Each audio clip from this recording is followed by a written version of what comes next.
Hey everyone, it's Pastor Tabitha here, and I'm excited to just to be here with you again to um, talk about the Bible and just break down another story with you. Today's story is First Samuel chapter 3 verses 10. Nope, First Samuel chapter 3 verses 1 through 10, and this is a story where young Samuel hears God's voice calling. So we want to back up a little bit to kind of figure out why Samuel's in the temple in the first place. Samuel's mom, her name was Hannah, and Hannah really, really wanted a kid, and she couldn't have one. So um, she found herself one day pleading with the Lord, "Please give me a son, and I will give him back over to you for service." Um, and God heard her prayers, and she ended up pregnant with Samuel. And after Samuel was born, Hannah did her diligence to raise him to follow God. At this point, Samuel still didn't know God, but Hannah made sure she knew of God, that she taught him, and raised him to know who God was.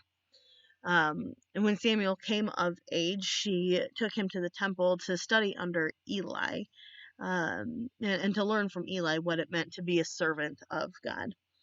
That leads us to today's Bible story. So Samuel, this young boy, was sleeping, and in his sleep he hears a Samuel, Samuel, and so he jumps out of bed and he runs to Eli and he says, "Yes, you called me?" And Eli says, "No, I didn't call you. Go back to bed."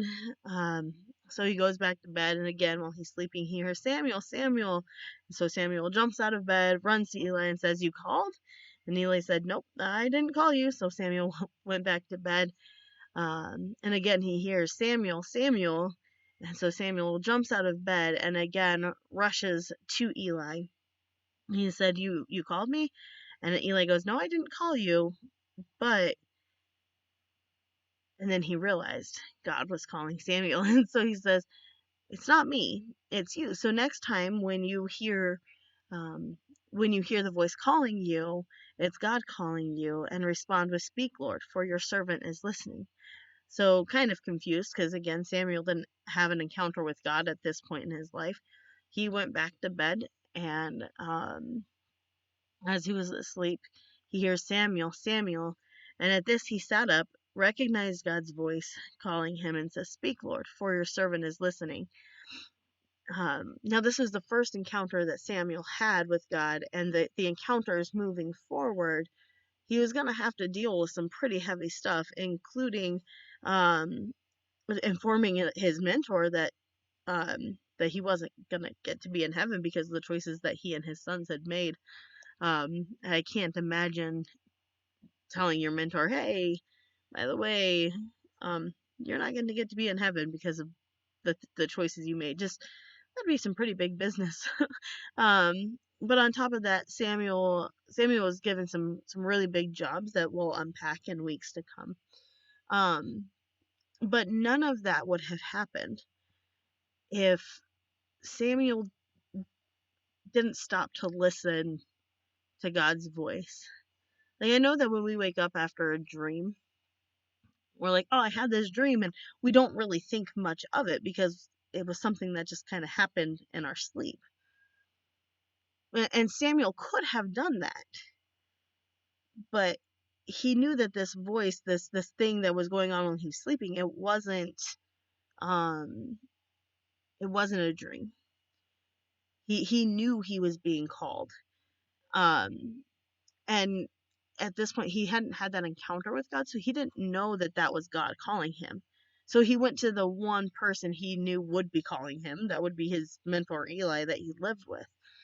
Um and sometimes we find it easy to mistake God's calling us for things in the world that is around us.